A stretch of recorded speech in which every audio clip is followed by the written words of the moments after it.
ہوا کہ لوگ مر جاتے اور بغیر جنازے کی نماز پڑھے ہوئے لوگوں نے ان کو دفنا بھی دیا. مطلب پتہ چلا جہالت کا یہ حال اسی کو انتہا نہیں. لیکن اس سے غلط بات جو لوگ سمجھنے لگے وہ یہ ہے کہ شاید وہ اتنا کمپلیکیٹ ہے وہ پروسیس نماز جنازہ کا، جس کے نتیجے میں انہوں نے نماز جنازہ کو اتنا کمپلیکیٹ سمجھا کہ اب یہ ہمارے بس کے باہر کی بات ہے. نتیجتاً اب انتظار کرو کو مولوی صاحب آئے تو وہ پڑھائیں گے اور فلائیں. پھر خبریں وغیرہ تو آپ نے سنی لی ہوں گی کہ کسی نے جنازے کی نماز کسی کی پڑھا دی، جو پڑھانے والا تھا اس کی جماعت الگ، مسئلہ الگ نہیں تھا، جماعت الگ، دونوں حنفی مسئلہ، لیکن اس کی جماعت الگ اور جو نماز پڑھنے والے تھے اور جو میت اس کی جماعت الگ. نتیجتاً حال یہ ہوا کہ لوگوں نے جنازے کی نماز پڑھ لی اور اعلان کر دیا کہ بول سب کے نکاح ٹوٹ گئے. مطلب اب دیکھیے جنازے کی نماز کتنی خطرناک چیز ہوگی کہ نکاح بھی توڑ دیتی ہے سمجھو کچھ غلطی ہو جائے. تو اعلان ہو گیا کہ نکاح ٹوٹ گئے اور دارالخوضات پہ جہاں شادیاں وغیرہ ہوتی وہاں رش ہو گیا، پورا میڈیا وغیرہ بھی پہنچ گیا. میڈیا پوچھنے لگا کیا ہوا تو بتایا جانے لگا بہت خطرناک چیز ہو گئی. جو ہے جنازے کی نماز ہم نے پڑھ لی اور جنازے کی نماز کیونکہ پڑھ لی تو دونوں لوگوں کی جماعتیں مختلف تھی، تو مختلف ہونے کے نتیجے میں کیا ہو گیا، ریاکشن ہو گیا.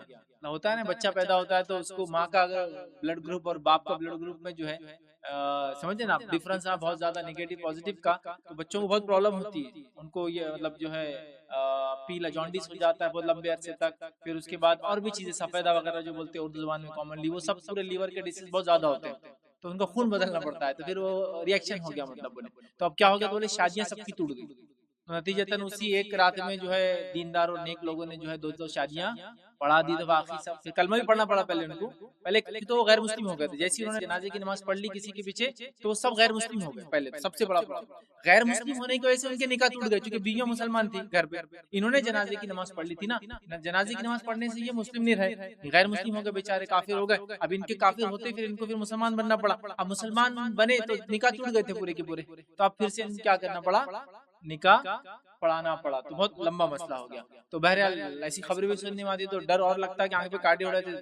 نماز جنازہ بولے تو کوئی مذاق نہیں میاں، ایمان اور کفر کے بیچ میں فرق والی چیز ہے یہ. بالکل ذرا بھی ادھر ادھر ہو جائے، کسی کی جماعت بدل جائے، کوئی دوسرے مسلک والا پڑھا دے، شاید اس دن جنگ ہو جاتی تھی اس گاؤں میں، لیکن وہ جنگ نہیں ہوئی اس لیے کہ وہ مسلک تو ایک ہی تھا، جماعت کا فرق تھا صرف. بہرحال تو اس درجے تک ہو جاتا ہے. پھر ایسی قصے کہانیاں سن کے ہم اور ڈر جاتے ہیں. ٹھیک ہے، اور جو کچھ بھی تھوڑا بہت علم ہے وہ مردوں میں ہی ہے. عورتوں کے لیے تو بہت ساری نمازیں ویسی چھوٹے ان کو بیچاریوں کو چونکہ مسجد نہیں جانا، عیدگاہ نہیں جانا ہے تو عید کی نماز بیچاریاں گھر میں پڑھ رہی ہے. جمعہ تو ان کا ہوتا ہی نہیں، ظہری پڑتی ہے زندگی بھر. اس کے بعد نماز جنازہ وغیرہ تو یہ تو ضرورت ہی نہیں ان کو، مطلب ہندوستان پاکستان میں ضرورت ہی نہیں، مطلب ایسے ہی مر گئے تو کوئی مسئلہ نہیں انشاءاللہ، کوئی ایشو نہیں. ویسے بہرحال فرض کفایہ ہے لیکن ضرورت نہیں ہے سارے اعمال کی. لیکن دیگر چیزوں میں بہت بڑھ چڑھ کے ماشاءاللہ ہماری خواتین حصہ لیتی ہے. ذکر و اذکار کی مجلس جماعتی اچھی ہے، بیجے پڑتی ہے اور لاکھوں بار پتہ نہیں کیا کیا ورد ہوتے ہیں، 70,000 بار فلاں پڑھا جاتا ہے، 1,00,000 فلاں بار، یہ وہ سب بہت ضروری ہے لیکن یہ سب اتنا کوئی وہ نہیں. حالانکہ یہ وہ تمام چیزیں جو نبی اکرم صلی اللہ علیہ وسلم زمانے میں ہوتی رہی. جس نے بھی نبی اکرم صلی اللہ علیہ وسلم کی مختصر سیرت بھی پڑھاؤں گا تو یہ تو پڑھاؤں گا جب نبی اکرم صلی اللہ علیہ وسلم کا انتقال ہوا، پہلے مردوں نے جنازے کی نماز پڑھی،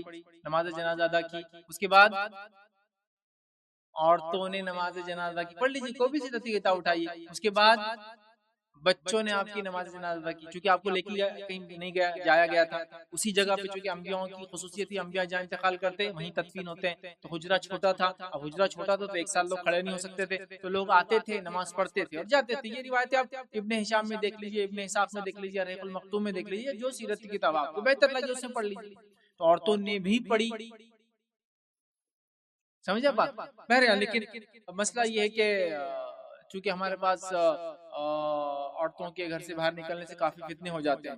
تو ہماری گھر کی میں عورت پیدا ہوتی ہے تو جب ایک بار دواخانے سے گھر آتی ہے تو اندر آ جاتی ہے، پھر جب مر جاتی ہے تو گھر سے نکل کے چلی جاتی ہے. بیچ میں تو ہم کہیں اس کو جانے دیتے ہی نہیں کیونکہ فتنے کا ڈر ہے نا. نہ مسجد، نہ درسگاہ، نہ عیدگاہ، نہ مدرسہ، نہ اسکول، نہ کالج، نہ پکنک اسپاٹ، نہ ہال، نہ موٹلز، نہ ہوٹلز، نہ ریسٹورنٹ، نہ کہیں نہیں جاتی ہے بیچاری. صرف کیوں؟ فتنے کا ڈر بہت زبردست، مطلب نکلتے فتنہ مچ جاتا ہے پورے ماحول کے اندر. ایک عورت دیکھی فتنہ فتنہ فتنہ فتنہ فتنہ، مرد مرنا چالو ہو جاتے، فلاں ہو جاتا، یہ ہو جاتا، پورا سما بگڑ جاتا. کیونکہ اثر بھی ایسا ہوتا ان کا بیچاریوں کا گھر سے نکلنے کا، ان کے فتنے سے لوگ مر جاتے یا وہ ان کو کچھ شاید پرابلم ہو جاتا. نتیجتاً اس فتنے کی وجہ سے ہم نے ان کو کہیں بھی لے جانا چھوڑ دیا. جب کہیں بھی نہیں جاتی تو نماز جنازہ بھی نہیں پڑھتی، عید کو بھی نہیں جاتی، جمعہ بھی نہیں پڑھتی، کہیں سے نہیں جاتی نا بیچاریاں.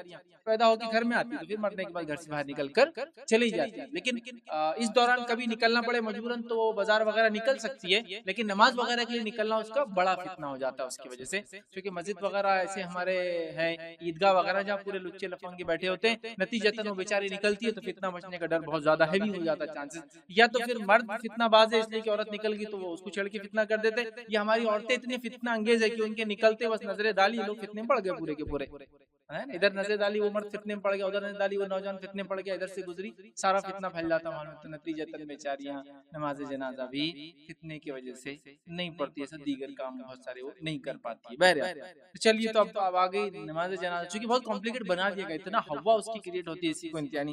حالانکہ اگر کوئی بھی انسان دین کا علم رکھے، تھوڑا بہت علم حاصل کر لے، تھوڑا بہت سیکھ لے، تھوڑی سی محنت کر لینا، تو یہ ایک نیچرل پروسیس. جیسے بچے پیدا ہوتے تو اذان دیتے کان میں تو انسان مر جاتا، تو نماز پڑھ دیتے، اس کی اتنا ہی سمپل. لیکن ہم لوگوں نے اس کو کمپلیکیٹ کیا، پلس پھر لوگوں نے ایک پیشہ نکال لیا، اور وہ پیشہ جب بن جاتا ہے لوگ پیشہ ور ہو جاتے ہیں، مطلب اس چیز کو اپنا پروفیشن بناتے، تو پھر وہ نہیں چاہتے ان کے پروفیشن میں کوئی بیچ میں خطر آئے. نتیجتاً پھر وہ لوگوں کو نکالنے کے لیے جو کچھ حربے ہو سکتے، فلاں ہو سکتے، یہ ہو سکتے، میاں جنازے کی نماز پڑھانا کو مذاق ہے کہ تم نے پڑھا دی، طہارت صحیح ہے تمہاری، یہ مردہ پکڑ لیں گا تم کو آگے سیدھا، اس کی نہیں ہوں گی تو قیامت کے دن جو ہے نا ترازو تمہارا وہ کر دیں گا، سیدھے ہاتھ کا پورا لے چل جائے گا اٹھا کے. کیوں؟ ذرہ بھی غلطی کے تو اس کی مغفرت اٹک جاتی ہے نا. تو ایسا وہ نہیں کرنا. جو لوگ اس فیلڈ کے ہیں اور پرانے ہیں ان کو پتا رہتا ہے یہ سب چیزیں کیا رہتی، بہت مسئلے مسائل رہتے، اتنا آسان تھوڑی رہتا. آپ لوگ سمجھ رہے بس یوں اٹھے جنازے کی نماز پڑھانی چل نہیں، اتنا نہیں رہتا. پہلے کے بزرگ وغیرہ 70 سال جی لیتے تو جب جنازے کی نماز کے لیے ریڈی ہو پاتے تھے.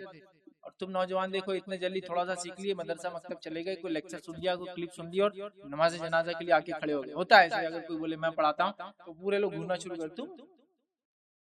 تم کیسے پڑھا سکتے، تمہاری اوقات کیسی بھی پڑھا دیں گے، تم یہاں پہنچے کیسے یہاں تک کہ جنازے کی نماز پڑھاؤں. اور ہوتا ہے کوئی انسان بولے گھر کا کہ میں پڑھاتا ہوں اپنے والد کی جنازے کی نماز، تو پورا سماج گھوریں گے. اس کے دوست آگے بولیں گے بھیا پکا ہے نا بابا، تیرے باقی مغفرت کا مسئلہ ہے، پڑھا دیں گا تو کچھ کا کچھ ہو جائے گا، دیکھ لے. وہ پڑھانے والا بھی ہمت چھوڑ کے بولتا ہے جان چلو ٹھیک.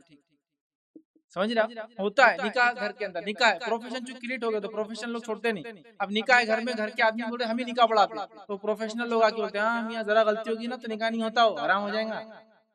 تو آدمی ڈر کے جان دو میں نہیں پڑھاتا. تو یہی مسئلہ ہے. تو بہرحال